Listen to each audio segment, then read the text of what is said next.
My name is Greg Bogosian, and I love everything about New England. Each week, I travel the region searching for adventure. And along the way, I visit the places and the people that make New England extraordinary. This is New England like you've never seen it before. This is New England Traveler. It is a little loud here. We are on the Cape Cod Central Railroad train platform in Hyannis. We're about to take the Jazz Brunch train from Hyannis all over Cape Cod. I love jazz. You know I love trains. That was me. So let's go board the Cape Cod Central Railroad Jazz Brunch train. Oh yeah, there's brunch. I love brunch. You love brunch? It's like breakfast and lunch. Let's go. Here at the Cape Cod Central Railroad, they have many different themed train rides, and I have experienced a lot of them. I've had an amazing meal on the dinner train, and I've experienced the Polar Express during the holidays. But this train ride is unique. A little jazz, some great food, not a bad way to spend a Sunday in my opinion. But first, since the train is not quite ready for us to board, I want to interview the leader of the Jazz Trio. John Shaw is the lead in the Cape Cod Central Railroad's Jazz Trio known as The Vibe. And so far, I gotta say, the vibe I'm feeling is pretty good. John, give me a little deeper background into you. How many instruments do you play? Actually, I play soprano, tenor, alto sax. My favorite is the alto. Okay. I also play flute, play a really nice Miyazawa flute. What got you into jazz? When I was at UMass Dartmouth, professor there named Bobby Green invited me to sit in on a jazz improvisation class. I brought my old alto, and I played well enough that he said, you know what, let me give you a tenor that the school has, and you can sit in on this class. How long have you been affiliated with the Cape Cod Central Railroad? About 10 years I've been doing this event. I got started when they asked me to jump into a parade to play locomotion, and I played well enough. They said, oh, would you consider coming playing it for the waiting passengers? Now that I've learned about the Jazz Trio, it's time to board the train and meet up with owner Chris Pajerski. We're here on the Jazz Brunch train. Thank you for inviting me and my crew down again to enjoy this Sunday ride. Absolutely. You are always welcome here. It's truly amazing. We built it for you. It's here.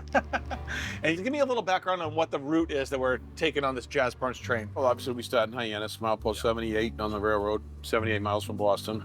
And we are headed up to Cape Cod Canal. We're going to the canal 6 miles long. We'll be headed right along the canal the whole way. Along the way, we'll be going past cranberry bogs and obviously the Great Salt Marsh. The Cape Cod Canal is a 7-mile-long artificial waterway that connects Cape Cod Bay in the north to Buzzards Bay in the south.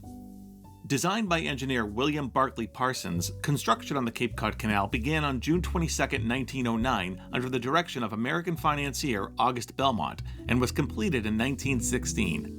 The canal is spanned by the Cape Cod Canal Bridge, the Bourne Bridge, and the Sagamore Bridge. So what made you want to do a Jazz Brunch train? I went to a jazz brunch somewhere in Boston several years ago and was into it. And I called Kayleen up and said, we need to make this happen. And we made it happen. Jazz music, brunch, amazing scenery. I think that's the trifecta right there. How could you go wrong? I cannot disagree. It's truly an amazing experience, and I really thank you for inviting me down to the Jazz Brunch train today. Absolutely. Cheers. The musical genre of jazz originated in the late 19th to early 20th century. It developed out of many forms of music, including blues, hymns, vaudeville, and ragtime. I've learned a lot talking with Chris, but being on this train, the clickety-clack of the tracks, and the scenery passing by, it's making me hungry. Time for brunch.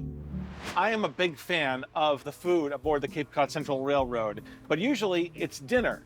This is not dinner. We're on the Jazz Brunch train, so they're serving brunch. The red, white, and blue French toast. The French toast, potatoes on the side, covered in blackberries, blueberries, and strawberries. Some whipped cream, of course, on top of that. I've got to dig right into this because it smells amazing. And red, white, and blue French toast, definitely my choice for brunch on the Jazz Brunch at Cape Cod Central Railroad. And let's be honest, brunch just wouldn't be the same without a cocktail. Maybe a mimosa, or my personal favorite, the loaded Bloody Mary. First of all, Bloody Mary is one of my favorite cocktails to enjoy, especially on a nice, sunny summer New England day. Any day of the week is fine. We happen to be here on a Sunday, so cheers to the weekend. When you're really getting the taste of the bacon in there with the olive, a little bit spicy. I like that. Love horseradish in my Bloody Mary. Nothing wrong with that at all. Now that I've had some delicious brunch, I think I'll walk around and meet some passengers.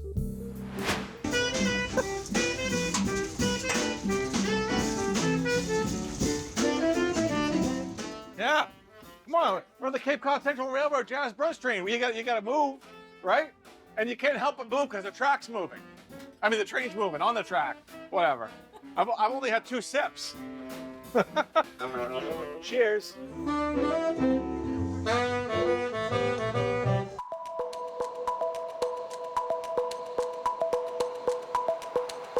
First settled in 1602, Hyannis is the largest of 7 villages in the town of Barnstable, Massachusetts. Since 1874, many U.S. presidents, including Ulysses S. Grant, Grover Cleveland, and of course President John F. Kennedy, have visited or called Hyannis home.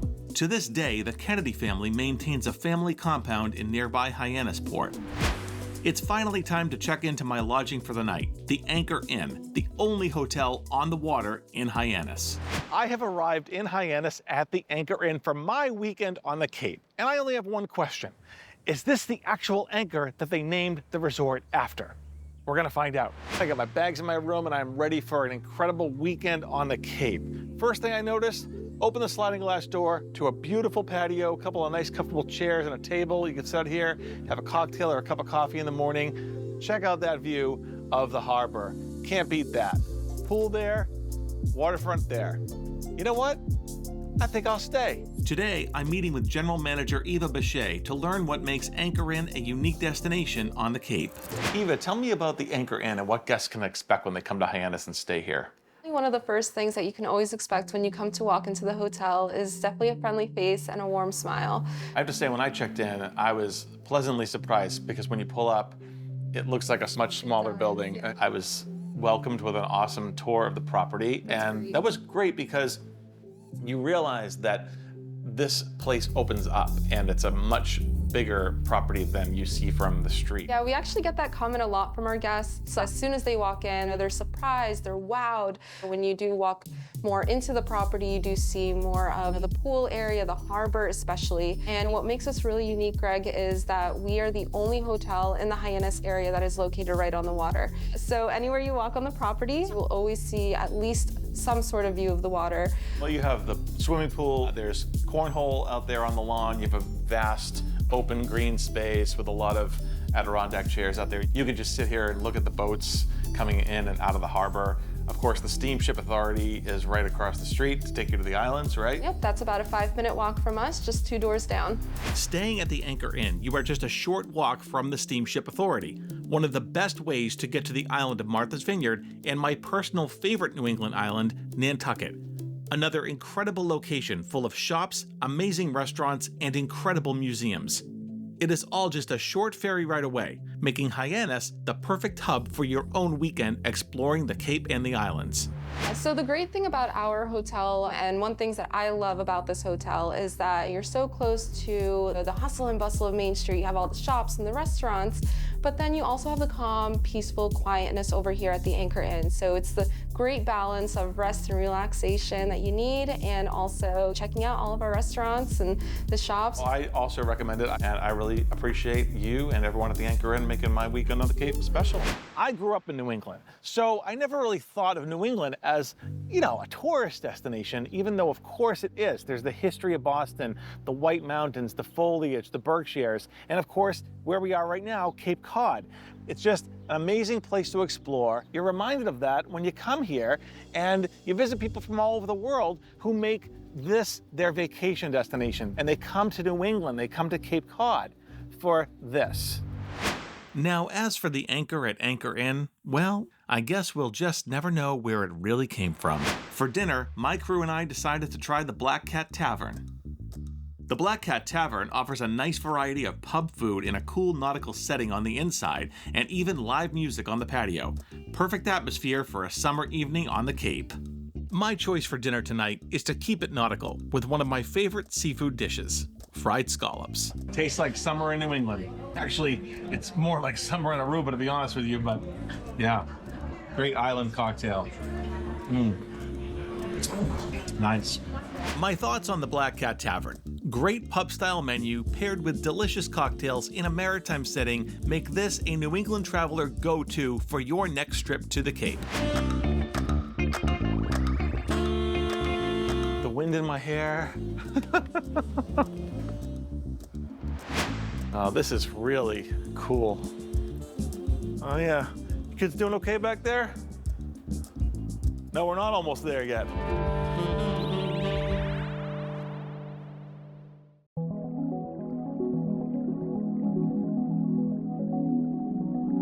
When you plan your own weekend on the Cape, you have a lot of options to fill your itinerary. After enjoying the jazz brunch train at Cape Cod Central Railroad, Chris Pajerski invited me back to experience the dinner train. Greg, first of all, tonight, welcome back. Thank you. You're coming out of Hyannis. You are riding aboard the Cape Cod Central Railroad's fine dining train. A white tablecloth, 5-course meal. You are going to see some sights along the railroad. You're going to see this great salt marsh. You're going to see some cranberry bogs that are under cultivation. You're going to see the Cape Cod Canal for about 6 miles. Then you're going to go onto the span of the Cape Cod Canal lift bridge. And you are going to actually travel down the Falmouth line tonight about 4 miles. You're going to see a different part of the Cape that you can only really see from the railroad. Have your dessert and your coffee and come on back to Hyannis for a nice nightcap. It is a truly unique experience no matter what excursion you choose, whether it's the dinner train, the Polar Express, the jazz brunch train, any of these scenic train rides are incredible. I have 9 locomotives.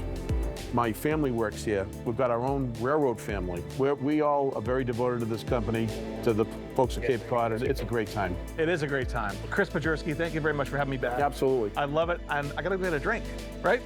I always enjoy talking with Chris, but now it's time to hit that beautiful leather-wrapped bar for a railroad-inspired cocktail. One of my favorite drinks tonight is the locomotive. So we start with 1.5 ounces of the Johnny, and then you do 1.5 ounces of Cointreau, and then 1.5 ounces of the Rose's lime juice.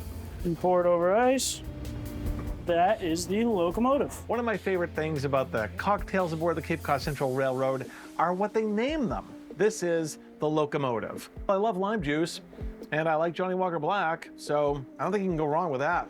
Here at the Cape Cod Central Railroad, they really outdo themselves when it comes to food. Chicken saltimbocca with the prosciutto, the provolone, the mushroom demi-glaze, and the broccolini, the roasted potatoes. This looks pretty incredible if I do say so myself. I love the mushroom demi-glaze.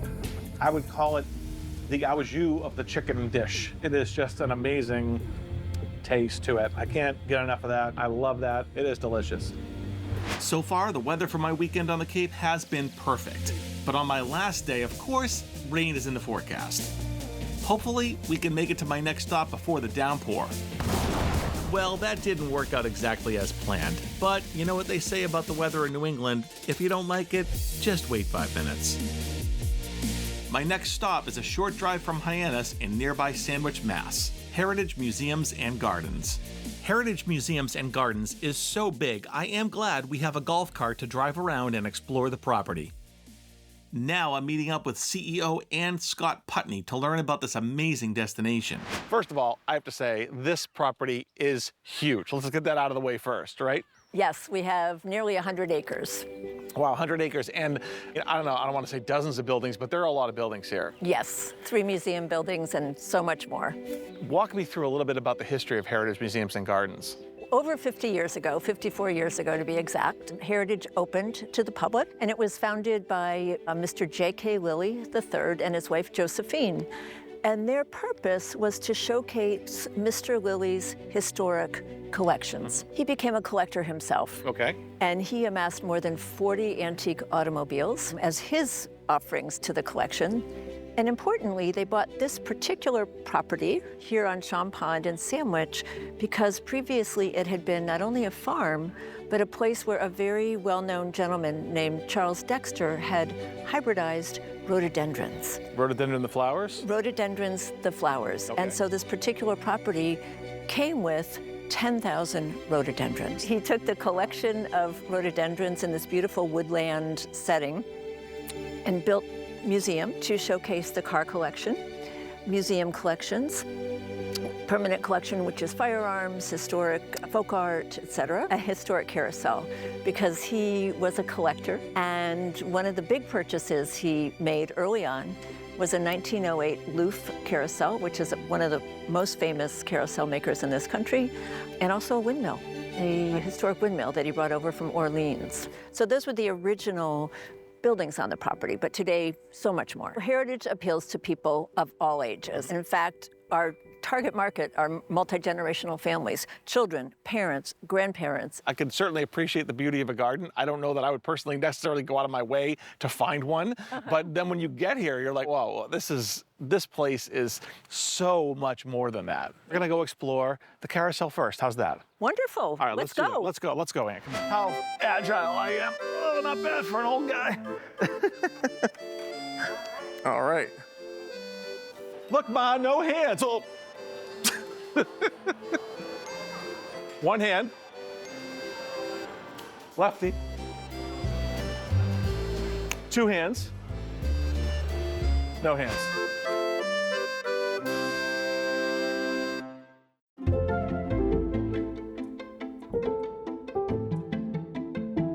As the largest cultural attraction on Cape Cod, Heritage Museums and Gardens consist of nearly 100 acres of gardens, outdoor discovery areas, and horticultural collections.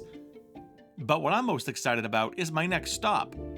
And we are at the Loof Carousel here at Heritage Museums and Gardens. This is, I think, the thing I was looking forward to the most, right? Yes. This is awesome. Yes. So tell me a little bit about the background and the history of this beautiful carousel you have. Mr. Lilly was a collector, and this was one of the first things he collected when the museum first opened. Why?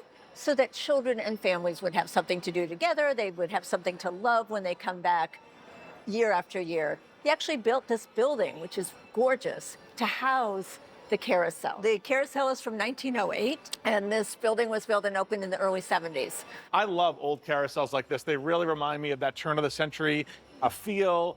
People would go to the boardwalk or the fairgrounds and there would be a carousel like this, probably designed by Loof himself, right? Yes, Mr. Loof was a very well-known designer of carousels. He was particularly known, if you look closely, for the jewels on his animals and the mirrors here at the top. One of our horses even has a profile image of Mr. Loof on it. That's really cool. Like his signature. So well over 100 years ago. So amazing that the craftsmanship. Of course, a lot of them have probably fallen into disrepair and been lost to time. Exactly. That's why I think it's especially a privilege for us to have this carousel, because we're a museum. Well, on this particular carousel, we have a goat, and then also displayed, we have a rabbit, a cat, and others. When I lived in Los Angeles, I would sometimes take my daughters, when they were younger, to the Griffith Park Carousel. Oh, yeah. One of the most famous carousels in the world is the Griffith Park Carousel in Los Angeles, California. It was a spot frequently visited by Walt Disney and is widely recognized as the location where he first dreamed up the idea for Disneyland. Walt would visit the carousel on Saturdays with his daughters Diane and Sharon, eating peanuts while they rode. It's a place I myself have taken my two daughters to explore the history of that iconic attraction. Look at the carving. Look at the intricacy. The woodworking is incredible. Each one is different. These things were definitely built to last. I think that the people who designed them, like Loof, were probably had the idea that these were going to be around for hundreds of years. And this is over 100 years old. This is, in fact, 105 years old this year. One more thing I'd like to point out. Listen to the calliope music. That's one of the things that I really enjoy the most. Listen to that. And thank you so much for inviting me down to the Loof Carousel. I definitely want to take a ride now. Please do. All right, I'm going to do that. I'm going to take a ride. You could spend an entire weekend exploring the grounds and galleries here at Heritage, but my last stop is the American Automobile Collection. And tell me about this amazing building that we're in right now. Certainly, we're in the J.K. Lilly III Automobile Gallery. And the building itself is a replica of a round bar that was built by the Shakers in Hancock, Massachusetts. And it was built specifically by Mr. Lilly to showcase his personal collection of antique automobiles. Our oldest car is from 1898, and our, quote, youngest car is a 1965 Ford Country Squire station wagon, a Woody station wagon that today is part of a particular exhibition. Tell me about this car right here. This is an extraordinarily special car and completely unique. It is a 1909 white steam car, Model M, but what's particularly special about it is that it was owned by President Taft. He was the very first president to have an automobile in the White House. Wow. And this was one of the cars that he acquired to be part of his sort of entourage when he was president. It's run on steam. I love the building, I love the collection, and I really want to walk around and explore each of these cars. I think there are a couple you can actually sit in, right? Yes, Awesome. exactly. Great. All right, we're going to do that now. Look at this over here. Auto Red Bug. So this is actually an electric vehicle that costs $200 in 1920. Wow, a little more affordable. In 1930, you could have owned a Duesenberg just like actor Gary Cooper for $14,000. But in 2023, better come up with a cool $250,000. You want to own a 1924 Brewster?